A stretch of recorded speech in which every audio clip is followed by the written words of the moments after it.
पिछले दिनों औरंगजेब की ट्रोलिंग के बाद जिस मुगल बादशाह पर अब नजर टेढ़ी हुई है वो हैं बाबर, और जिनके ऊपर कीचड़ उछालने की कोशिश हुई है वो हैं खुद महाराणा प्रताप के दादाजी राणा संग्राम सिंह। संग्राम सिंह को दुनिया राणा सांगा के नाम से जानती है। अक्सर राणा सांगा पर आरोप लगाया जाता रहा है कि उन्होंने ही बाबर को भारत बुलाया था। माना जाता है कि राणा सांगा ने बाबर को बुलाकर भारत को मुगलों का गुलाम बना दिया था। हाल ही में ऐसी कंट्रोवर्सी भी हुई जब कुछ लीडर्स ने उन्हें गद्दार कहा। गद्दार कहने की वजह भी एक ही थी, बाबर को भारत पर हमले का निमंत्रण देना। इस बात को लेकर खूब बवाल मचा क्योंकि दोनों ओर के लोग एक दूसरे पर लगातार कीचड़ उछाल रहे हैं। अब सवाल उठता है कि क्या राणा सांगा ने सचमुच बाबर को भारत में बुलाया था? यह बात हमें पता कहां से चलती है और इसमें सच्चाई क्या है? वो कौन सी बात है जो कुछ लाइंस के आगे हमेशा दबा दी जाती है और आपको सच तक पहुंचने नहीं दिया जाता? क्या सचमुच राणा सांगा को बाबर जैसे किसी लड़ाके की जरूरत थी? और अगर बाबर को राणा सांगा ने बुलाया था तो वो दोनों आपस में लड़ क्यों पड़े? राणा सांगा क्या सचमुच राजपूतों के लिए एक शूरवीर थे या फिर वो थे एक गद्दार? आज इन्हीं सवालों के जवाब आपको मिलेंगे, तो वीडियो में एंड तक बने रहिएगा। ये वीडियो बहुत इंटरेस्टिंग होने वाला है क्योंकि अपना इतिहास नहीं जानोगे तो खुद को कैसे पहचानोगे। दोस्तों, जैसे औरंगजेब को लेकर एक विवाद है कि वो एक कट्टर बादशाह था जिसने हिंदुओं और सिखों पर अत्याचार किए, वैसे ही महाराणा सांगा के ऊपर बहुत समय से आरोप लगता रहा है कि उन्होंने भारत में बाबर को बुलाया था। इस बात को खुद बाबर ने अपनी किताब बाबरनामा में लिखा है। यह वो किताब है जिसमें बाबर ने राणा सांगा की तारीफ भी की है और एक घटना का जिक्र भी किया है, जिसमें वो बताते हैं कि जब वो काबुल में थे तब राणा सांगा ने एक दूत के हाथों चिट्ठी भेजी। चिट्ठी में जो लिखा है वो बाबरनामा के इंग्लिश ट्रांसलेशन से मैंने उठाया है। चिट्ठी के बारे में बाबर लिखते हैं, यदि माननीय पातशाह उस तरफ से दिल्ली के पास आएंगे तो मैं इस तरफ से आगरा की ओर बढ़ूंगा। इसी जिक्र के आधार पर कहा जाता है कि राणा सांगा ने बाबर को भारत बुलाया था। इसके बाद अकबरनामा, फरिश्ता की तारीख फरिश्ता, जेम्स टॉड की annals and antiquities of Rajasthan और निजामुद्दीन अहमद की तारीख अकबरी जैसी कई किताबों में इसका जिक्र मिलता है। लेकिन क्या बाबर और इन सभी इतिहासकारों ने जो लिखा है वो एकदम सच है या फिर कहानी कुछ और है जो एक दावे के नीचे दब जाती है? तो इस बात को समझने के लिए हमें कहानी को शुरू से सुनना होगा, क्योंकि ये जो वीडियो है ये आपकी आंखें खोल देगा और आपको इतिहास में एक डिफरेंट पर्सपेक्टिव की तरफ ले जाएगा। देखिए, साल 1482 में राणा सांगा पैदा हुए थे। वो राणा रायमल के तीसरे बेटे थे। उनके जन्म पर ज्योतिषियों ने भविष्यवाणी की थी कि वो आगे चलकर सिसोदिया राजपूतों का नेतृत्व करेंगे। फिर आगे चलकर यही हुआ भी। साल 1509 में उन्होंने मेवाड़ की गद्दी संभाली, लेकिन उन्होंने सिर्फ गद्दी को संभाला नहीं बल्कि अपनी मिलिट्री ब्रिलियंस के दम पर उन्होंने मेवाड़ का मान बहुत ऊंचा कर दिया था। हिस्ट्री में ऐसे बहुत कम लोग होते हैं जिनकी कहानी अगर आप अपने हाथों से लिखेंगे तो आपको भरोसा ही नहीं होगा। राणा सांगा की कहानी भी कुछ ऐसी ही थी। सोच कर देखिए, उन्होंने राजपूतों को एक करने के लिए 100 से भी ज्यादा लड़ाइयां लड़ी। इन 100 लड़ाइयों ने उनके शरीर पर 10, 20 या 50 नहीं बल्कि 80 घाव दिए। एक ऐसा राजा जिसका एक पैर नहीं है, एक हाथ नहीं है और तो और एक आंख भी नहीं है, लेकिन जंग लड़ने की जिद ऐसी कि बड़े बड़े शूरवीर उसके सामने पानी भरने लगते थे। राजपूतों का इतिहास लिखने वाले जेम्स टॉड ने राणा सांगा को राजपूतों की आखिरी उम्मीद बताया था। खुद बाबर लिखते हैं कि राजा विक्रमादित्य के बाद राणा सांगा भारत के सबसे बहादुर राजा थे। उनके नेतृत्व में मेवाड़ राजपूताना का सबसे ताकतवर राज्य बना। इसीलिए जब बाबर ऐसा दावा करते हैं कि भारत में राणा सांगा ने उनको बुलाया था तो फिर डाउट होता है, और इस डाउट को हिस्टोरियंस क्लियर भी करते हैं। अब देखिए, इस घटना के 2 वर्जन मिलते हैं। बाबर ने अपनी डायरी यानी बाबरनामा में इस बात को लिखा कि उसके पास राणा सांगा के दूत आए थे जिन्होंने ये कहा था कि वो इब्राहिम लोदी पर उस साइड से हमला करें और दिल्ली पर आगरा की तरफ से हमला खुद राणा सांगा करेंगे। ये बात मैंने अभी थोड़ी देर पहले आपको बताई। लेकिन राणा सांगा ने धोखा दिया और बाबर की मदद नहीं की। यही वजह है कि बाद में दोनों के बीच में जंग भी हुई। इस जंग को खानवा की लड़ाई कहते हैं। इससे पहले 1527 में बयाना की लड़ाई में बाबर की करारी हार हुई थी, लेकिन 1528 में खानवा की जंग राणा सांगा हार गए। खैर, दूसरा वर्जन जो है वो जीएन शर्मा की किताब मेवाड़ और मुगल सम्राट में मिलता है। जीएन शर्मा यानी कि गोपीनाथ शर्मा उन्होंने अपनी किताब में लिखा है कि राणा सांगा ने कोई दूत नहीं भेजा, बल्कि खुद बाबर ने राणा सांगा से मदद मांगी थी। जी हाँ दोस्तों, और आप ये भी समझ लीजिए कि जीएन शर्मा मेवाड़ के बड़े इतिहासकार रहे हैं। उनकी किताब मेवाड़ और मुगल सम्राट काफी अच्छी किताब मानी जाती है। इस किताब में जीएन शर्मा राजपूत वर्जन बताते हैं, जो कि बहुत ऑथेंटिक सोर्स माना जाता है। यह सोर्स राणा के डेली बुलेटिन पर बेस्ड है। यह बुलेटिन हर दिन के आखिर में लिखा जाता था, ठीक वैसे ही जैसे कि आप एक लिस्ट बनाओ कि आज आपने क्या क्या काम किए हैं, उस तरह से। यह बुलेटिन बनाने का काम मेवाड़ राजघराने के पुरोहित के पास था। इसी बुलेटिन से पता चलता है कि बाबर ने इब्राहिम लोदी को हराने के लिए संपर्क किया था। इसमें बाबर ने कुछ शर्तें भी रखी थी। जैसे बाबर ने लिखा था कि उस तरफ से वो दिल्ली पर चढ़ाई करेगा, जबकि राणा को आगरा शहर की ओर बढ़ना चाहिए, ताकि दोनों तरफ से हमला होने पर इब्राहिम या तो सरेंडर कर दे या फिर भाग जाए। इसीलिए सिलाहदी, जो कि राजा शिलादित्य का नाम था, उनकी सलाह पर राणा ने बाबर के दूत के साथ एक पत्र भिजवाया और इस पत्र को पाने के बाद बाबर हिंदुस्तान के लिए चल पड़ा। अब जाहिर है कि ये दोनों वर्जन इतिहास में मिलते हैं। एक वो जो हाल ही में सांसद जी ने दिया, राणा सांगा को जो गद्दार बता रहे हैं, वही दूसरी तरफ उनसे नाराज बैठे लोग जो राणा सांगा को देशभक्त बता रहे हैं।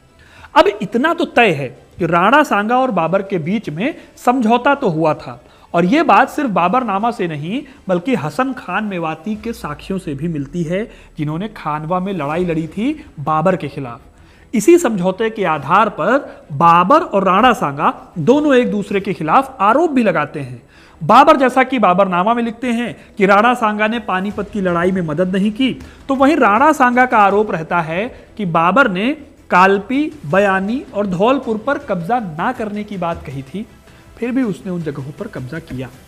इस तरह से उसने, यानी कि बाबर ने समझौते को माना नहीं, उसका उल्लंघन किया। तो इन बातों से पता चलता है कि बाबर और राणा सांगा दोनों के बीच में समझौता तो हुआ था। हालांकि इन दोनों में से किसने किसको पहले बुलाया, ये ढंग से पता नहीं चलता। इसलिए हमें कुछ दूसरी बातों को ध्यान में रखना होगा, जिससे आप कंक्लूजन तक पहुंच सकते हैं। माने कि आप अंदाजा लगा पाएंगे कि आखिर उस टाइम पर हुआ क्या होगा। तो हम चलते हैं एक सवाल की तरफ। सवाल ये कि क्या बाबर को राणा सांगा की जरूरत थी? जवाब है हाँ, जरूरत थी। जीएन शर्मा तर्क देते हैं कि बाबर की फौज इब्राहिम लोदी की फौज के सामने कमजोर थी। उसकी फौज के पास इतने रिसोर्सेज नहीं थे जिससे कि वो अकेले लड़ पाए इब्राहिम लोदी से। इसीलिए बाबर को राणा की मदद की जरूरत थी, ना कि राणा सांगा को बाबर का साथ चाहिए था। बाबर तो खुद भटक रहा था, क्योंकि उसे उज़्बेकों ने सत्ता से बेदखल कर दिया था और उसके अपने घर यानी फरगना और समरकंद को छोड़ने के लिए मजबूर कर दिया गया था। इतिहासकार मानते हैं कि बाबर के सामने दो बहुत बड़े खतरे थे, पहला अफगान और दूसरे खुद राणा सांगा। बाबर को डर था कि कहीं अफगान और राजपूत एक साथ ना हो जाएं, क्योंकि अगर ऐसा होता है तो बाबर के लिए दिल्ली पर अधिकार जमाए रखना मुश्किल हो जाएगा। इसीलिए बाबर को अफगान राजपूत गठबंधन से डर लग रहा था और इसके चलते उसने राणा सांगा से मदद मांगी थी या समझौता किया था, जो भी है। और आगे जाकर हुआ भी यही जिसका डर था बाबर को। खानवा की लड़ाई में राणा सांगा अकेले नहीं लड़े थे दोस्तों, बल्कि उनके साथ खुद इब्राहिम लोदी का बेटा महमूद लोदी भी लड़ा था। इसी गठबंधन का डर बाबर को था, जो बाद में सच भी साबित हुआ। अब यह तो क्लियर हो गया कि बाबर को राणा सांगा की बहुत जरूरत थी, लेकिन सवाल है कि क्या राणा सांगा को जरूरत थी बाबर की? जवाब है बिल्कुल भी नहीं। ऐसा क्यों? तो उसके लिए आपको राणा सांगा की ताकत के बारे में जानना होगा। अपने शासनकाल में राणा सांगा ने राजपूतों को एक करने का काम किया और एक तरह से उन्होंने राजपूत संघ बनाया। उनका मेन दुश्मन था इब्राहिम लोदी, जो कि आगरा की गद्दी पर बैठा हुआ था। दोनों ही शासक अपनी अपनी सीमाएं बढ़ाना चाहते थे, इसीलिए दोनों के बीच युद्ध भी हुए। साल 1517 में खतौली के युद्ध में लोदी को बुरी तरह से हार मिलती है राणा सांगा से। फिर 1518 में धौलपुर में फिर से लोदी बुरी तरह से हार गया। ये दोनों युद्ध चित्तौड़ से करीब 450 किलोमीटर दूर लड़े गए थे। राणा सांगा ने लोदी को उसके घर के पास आकर हराया था। खुद बाबरनामा में बाबर ने इन दोनों युद्धों में राणा सांगा की जीत की बात लिखी है। इसीलिए बाबर को कहीं ना कहीं अंदाजा था कि पंजाब क्षेत्र के आलम खान लोदी से ज्यादा काम के राणा सांगा थे। अब दोस्तों, इन लड़ाइयों के चलते राजपूतों के बीच में राणा का कद काफी बढ़ गया था। जाहिर है कि राणा सांगा को 2 बार हराए गए शासक के लिए बाबर जैसे किसी लड़ाके की जरूरत नहीं थी। लेकिन वहीं अगर बाबर के साथ कोई राणा सांगा जैसा इतना ताकतवर शासक खड़ा हो जाए तो आप खुद अंदाजा लगा सकते हैं कि क्या हाल होगा इब्राहिम लोदी का। तो इस तरह से आप समझ सकते हैं कि फिलहाल तो बाबर की जरूरत राणा सांगा को नहीं थी। तीसरी बात यह आती है कि संग्राम सिंह ने बाबर को सहायता का आश्वासन अगर दिया भी था तो भारत की किसी स्थापित सरकार के विरुद्ध इन्होंने यह काम नहीं किया था, क्योंकि उस समय भारत में लोदी वंश का शासन था जिसका एरिया खुद संग्राम सिंह के राज्य से भी छोटा था। एक तरह से शासन भले ही दिल्ली से चल रहा था लेकिन वो अखिल भारतीय नहीं था, एक क्षेत्रीय शासन जैसा ही राज था। इसीलिए एक क्षेत्रीय राज के खिलाफ किसी व्यक्ति से गठबंधन करने को सीधे तौर पर गद्दारी का नाम नहीं दिया जा सकता। और दोस्तों, यह मध्यकाल की पृष्ठभूमि है कि यहां पर युद्ध पॉलिटिकल तौर पर अपनी सीमाओं को बढ़ाने के लिए या फिर अपने आप को सेफ रखने के लिए लड़े जाते थे। अब दोस्तों, सांगा भी चाहते थे कि नॉर्थ वेस्टर्न हिस्से में बाबर उन इलाकों पर कब्जा कर ले और वहीं तक लिमिटेड रहे, ताकि नॉर्थ इंडिया को जीतने की उसकी जो इच्छा है वो पूरी हो जाए और खुद संग्राम सिंह या राणा सांगा के इलाके भी सेफ रहे।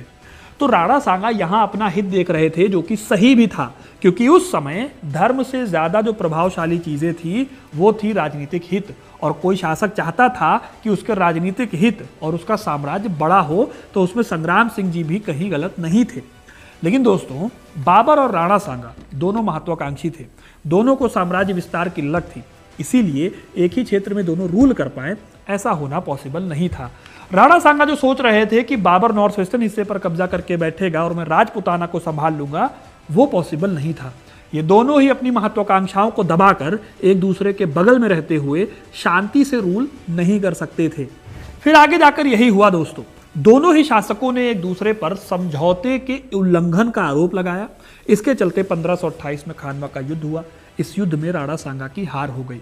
खानवा के युद्ध में दोनों सेनाएं बराबर थी, लेकिन फिर राणा की सेना में शामिल राजा शिलादित्य, जिन्हें सिलहदी के नाम से भी जाना जाता था, जिन्होंने राणा सांगा को सलाह दी थी थोड़ी देर पहले जिनकी मैंने बात बताई, वो अपनी 30,000 की घुड़सवार सेना को लेकर बाबर की सेना से जा मिले। इस धोखाधड़ी से हैरान राणा को अपनी योजना बदलनी पड़ी और इसी हेर फेर में एक तीर या एक गोली आकर राणा को लगी और वो बेहोश होकर गिर गए।